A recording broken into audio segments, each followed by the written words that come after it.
Bertambah umur kita, tetapi semakin dekat garis finish yang kita hadapi. Semakin lama kita berjalan, semakin dekat tujuan yang ingin kita capai. Bertambah umur kita Bapak dan Ibu, bertambah dekat jalan kita. Ibaratnya Bapak Ibu kita berjalan dari ujung batu ke Pekanbaru. Jarak tempuh itu misalkan taruhlah 4 jam. Sementara perjalanan kita ini sudah 3 jam. Tentu bertambah dekat garis itu lagi, tempat tujuan yang akan kita capai. Apa garis finish tujuan yang kita capai? Itulah namanya kematian. Maka pesannya Bapak dan Ibu, amir qabraka qabla an tadkhula fiha, makmurkan kuburanmu sebelum kamu masuk ke dalam kuburan itu. Dengan apa memakmurkan? Hablum minallah, kemudian hablum minan. Hubungan baik kepada Allah dengan tidak merupakan hubungan baik kepada manusia.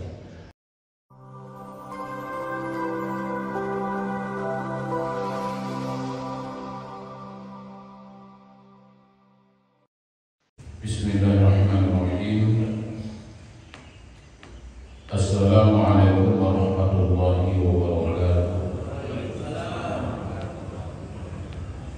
Alhamdulillahirabbil alamin. الذي أحيانا بعدما أماتنا وإليه النشور. أشهد أن لا إله إلا الله وحده لا شريك له وأشهد أن محمدا عبده ورسوله الذي لا نبي بعده. أما بعد, yang terhormat dan sangat dihormati Bapak Ketua beserta seluruh pengurus yang hadir bersama kita pada subuh ini, kemudian jemaah kaum muslimin dan muslimat, kita semua yang hadir semoga senantiasa dirahmati oleh Allah Subhanahu wa Ta'ala. Puji syukur kita ucapkan kepada Allah yang memberi kita nikmat untuk bisa hidup pada subuh hari ini. Karena Ibu Bapak pada hakikatnya kita itu dari mati waktu tidur, maka ketika bangun pagi kita ucapkan syukur kepada Allah. Alhamdulillah alladzi ahyana, maha suci Allah, dan alhamdulillah telah menghidupkan. Jadi dihidupkan ruh, dibalikkan lagi balik. Jadi kalau sempat Allah tak balikkan ruh itu, mungkin pagi ini sudah diumumkan kita di musola masjid telah berpulang ke rahmatullah siang. Maka hari ini kita mulai ibadah dengan subuh.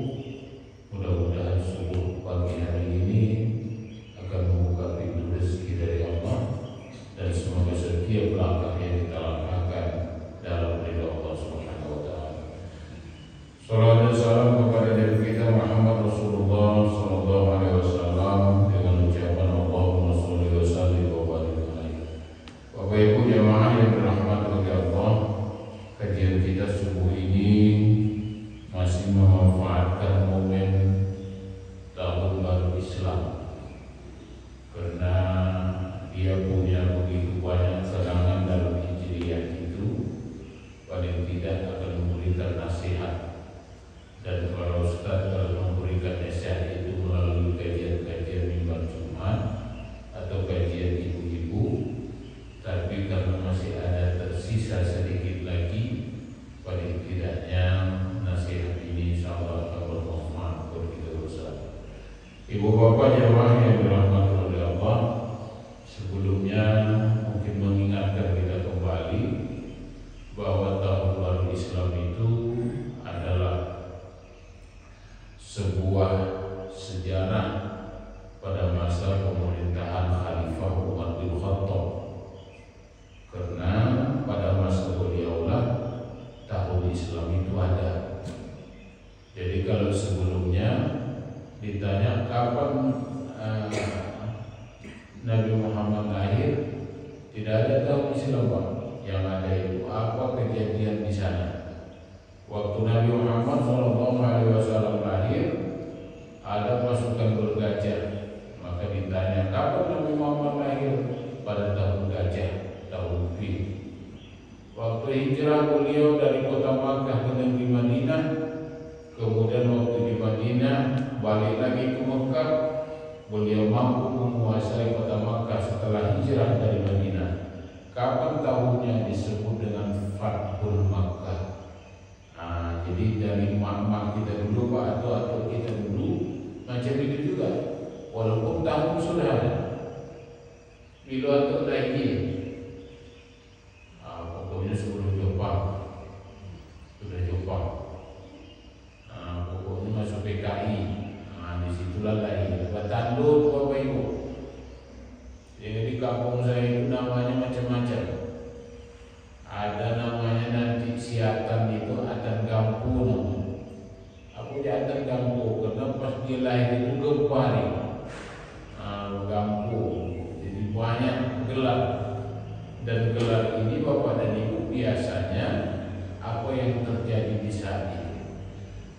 Maka Ibu jamaah yang dirahmati oleh Allah, di masa Khalifah Umar bin Khattab inilah sejarah itu ada atas usulan daripada para sahabat. Dan kapan ditandainya itu? Ditandainya adalah dari hijrahnya Rasul dari kota Makkah ke negeri Madinah, dan ini berdasarkan kesepakatan para sahabat, dan usulan ini disampaikan oleh sahabat Rasulullah yang bernama Ali bin Abi Thalib. Bapak Ibu jamaah yang dirahmati oleh Allah, sebenarnya hijrah itu ada 4 yang tercatat di dalam Islam. 2 kali ke Ethiopia, ke Habasyi yang tidak diikuti Rasul. Kemudian yang ketiga dari kota Makkah ke negeri Madinah. Kenapa beliau berangkat ke negeri Madinah? Ke Taif. Kenapa beliau berangkat ke Taif? Karena di Makkah itu Bapak dan Ibu sudah di luar kemanusiaan. Dibuat di dinding Ka'bah pengumuman pemboikotan kepada Muhammad, dan orang-orang yang mengikutinya tidak boleh mengadakan transaksi muamalah, termasuk jual beli, termasuk nikah. Persapaan aja waktu itu kalau di kedai cerita sedikit, nampak sama orang-orang kafir Quraisy itu, kafir Makkah itu sudah kena ajab itu, kena siksa. Maka Bapak Ibu jamaah, rasa Rasulullah SAW terhadap umatnya ini agak teriris hatinya. Ini contoh pemimpin ini. Dia tidak ingin melihat bagaimana penderitaan ini berlanjut. Lalu kebetulan di Taif itu ada keluarga beliau, keturunan dari ayahnya yang sudah dahulu masuk Islam. Keinginan Rasul berangkat ke Taif ini agar nanti dakwah Rasulullah SAW diterima oleh orang-orang Taif. Ternyata Ibu jamaah, apa yang diinginkan Rasul tidak sama dengan kenyataan yang sebenarnya. Sampai di Taif itu Nabi Muhammad dilempari dengan batu. Alhasil meninggalkan oleh orang-orang kerumunan orang Taif itu. Berhentilah beliau di kebun kurma. Di kebun kurma itu Bapak dan Ibu beristirahat beliau sambil minum air. Kenapa? Karena menahan rasa sakit akibat lemparan orang-orang Taif. Di ketika itu Bapak dan Ibu istirahat, ditengoknya ternyata tempat istirahatnya Rasulullah SAW ada di kebun orang yang sangat membenci Rasul. Bayangkan itu. Berangkat dari Taif itu sudah menghindari lemparan, beristirahat karena rasa sakit. Tapi jamaah yang dirahmati oleh Allah, ketika rasa sakit itu ada, beristirahat di bawah pohon, ternyata kebun kurma itu adalah kebun orang yang sangat membenci Rasul dan ingin membunuh Rasulullah. Bayangkan itu. Ditengok dari jauh, ternyata tempat istirahat itu adalah kebunnya orang yang ingin membunuh Nabi Muhammad SAW.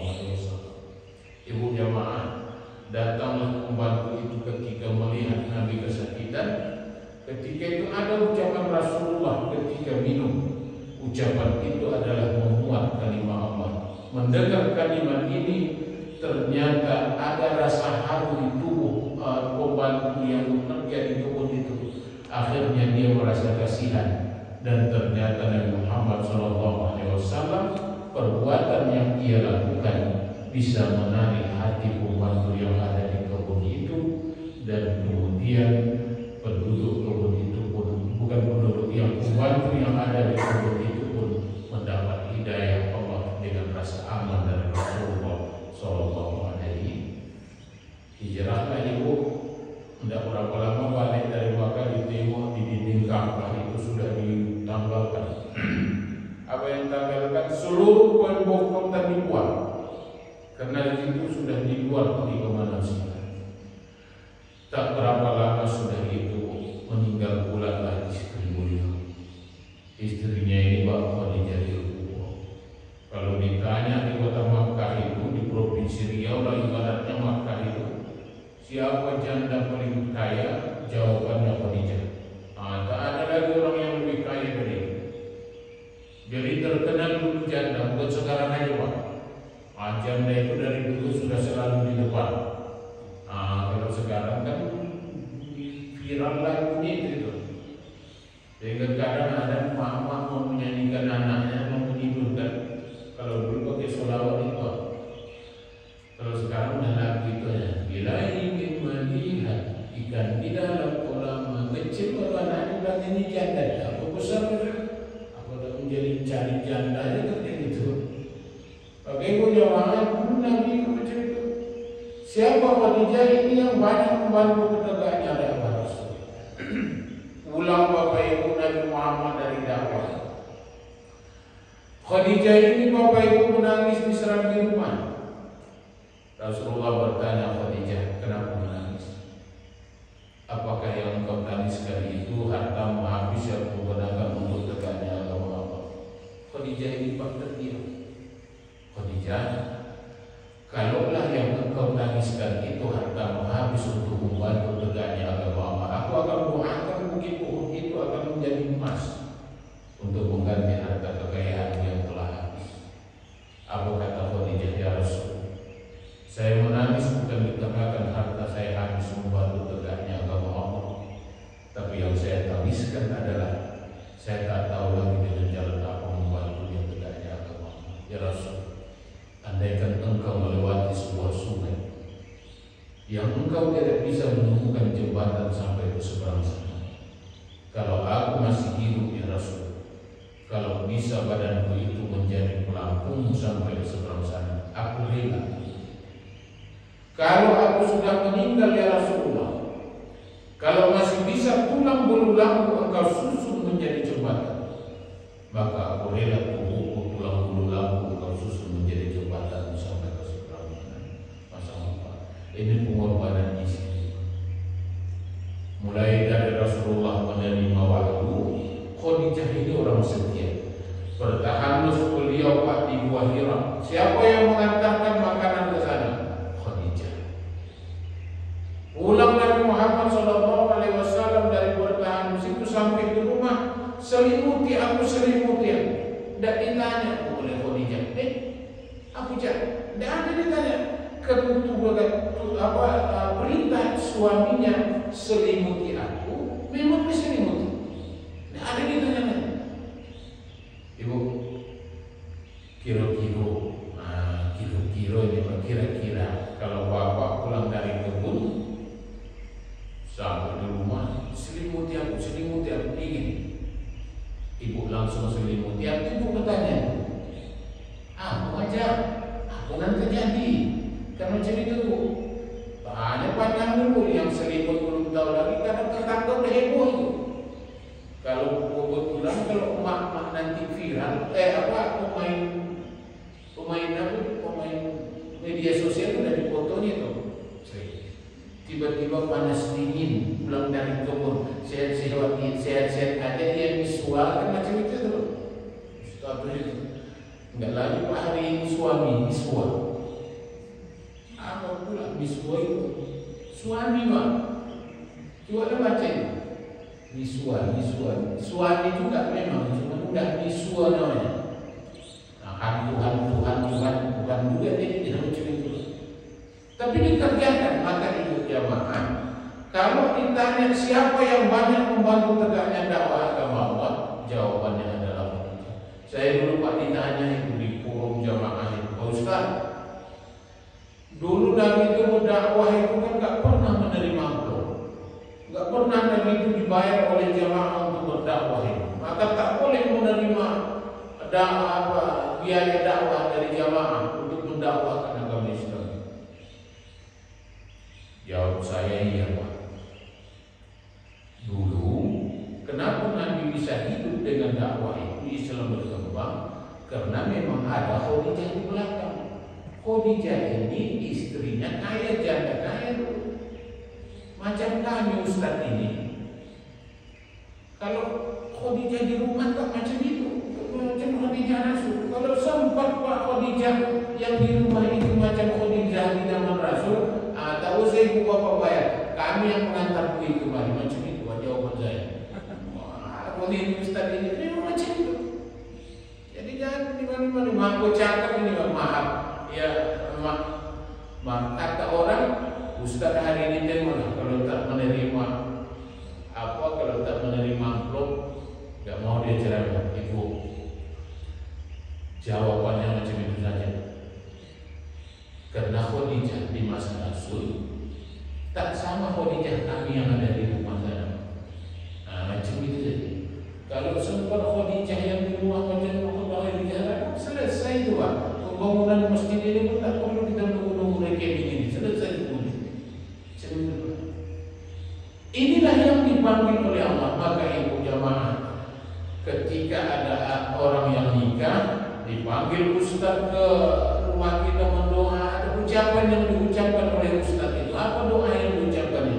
Allahumma alif qulubihima kama allamta baina Muhammad wa Khadijatil kubra. Kenapa? Rasa cinta Khadijah Aisyah ini, rasa cinta Muhammad ke Khadijah ini lebih tinggi dibanding istri-istrinya yang lain. Khadijah ini pengorbanannya luar biasa. Macam itulah Rasulullah SAW. Ini yang diambil oleh Allah Subhanahu Wa Taala. Hilang rasanya perasaan ini, semangat Rasulullah. Tidak berapa lama Isra dan Mi'raj, kemudian pulang dari sana, berangkatlah beliau dari kota Makkah ke negeri Madinah. Ibu bapak jamaah yang dirahmati oleh Allah, mendengar Nabi Muhammad SAW mau berangkat hijrah ke Madinah, orang sana sudah menunggu ini, mau melihat, menyaksikan mana wajah Muhammad itu yang menjadi viral. Mana yang Muhammad itu? Tidak hanya orang Islam, orang munafik Yahudi pun mau ikut menyaksikan mana yang Muhammad itu. Singkat cerita bapak dan ibu, ketika Rasulullah SAW hadir di sebuah lapangan, maka ada satu cerita dalam kisah orang Yahudi itu datang ke sana menyaksikan bagaimana wajah Muhammad ini. Maka ada ucapan tolak al-badru alaina, telah terbit bulan purnama untuk kami. Wajah Muhammad itu tak seperti matahari bapak dan ibu, tapi dia seperti bulan yang memberikan sinar. Ia dilihat bulan, dilihat tak menyilaukan mata, tapi terangnya sinaran itu membuat kenyamanan untuk orang lain. Muhammad Rasulullah Sallallahu Alaihi Wasallam. Muhammad, ya Rasul, tidur tempat kami. Muhammad, tidur tempat kami. Muhammad, tidur tempat kami. Pak Bupati mengajak, Pak Camat mengajak, Pak RT mengajak, Pak Kadis mengajak. Itulah ibaratnya ini Pak. Apa kata Rasulullah? Sahabatku sekalian, di mana unta berhenti, di situlah aku bermalam.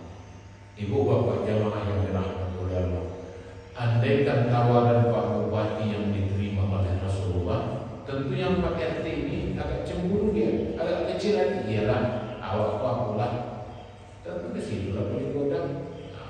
Kasualnya atau baikku misalnya. Tapi Rasulullah tidak menerima tawaran itu. Lalu beliau lepaskan, di manakah beliau berhenti? beliau berhenti dan bermalam di sebuah rumah kubu. Di rumah kubu itu bapak dan ibu ada orang miskin dan di sana ada anak yatim. Maka kata Rasulullah, ana wa kafiyal yatama fil jannah, saya nanti bersama anak yatim seperti ini di dalam surga. Maka ibu jamaah, kalau ibu bapak menengok asnaf orang-orang yang berhak menerima zakat, tidak ada di sana anak yatim. Anak yatim itu pak tak berhak dia menerima zakat. Kenapa? Karena ia kewajiban umat Islam. Maka zakat itu bapak dan ibu sama. Kalau bapak orang kaya, ibu orang kaya mengeluarkan zakat ke ibu tak boleh. Orang tua. Kenapa? Karena ibu itu tanggung jawab kita. Beda nanti kalau ke abang, ke kakak, ke adik. Kenapa? Karena dia bukan tanggung jawab kita.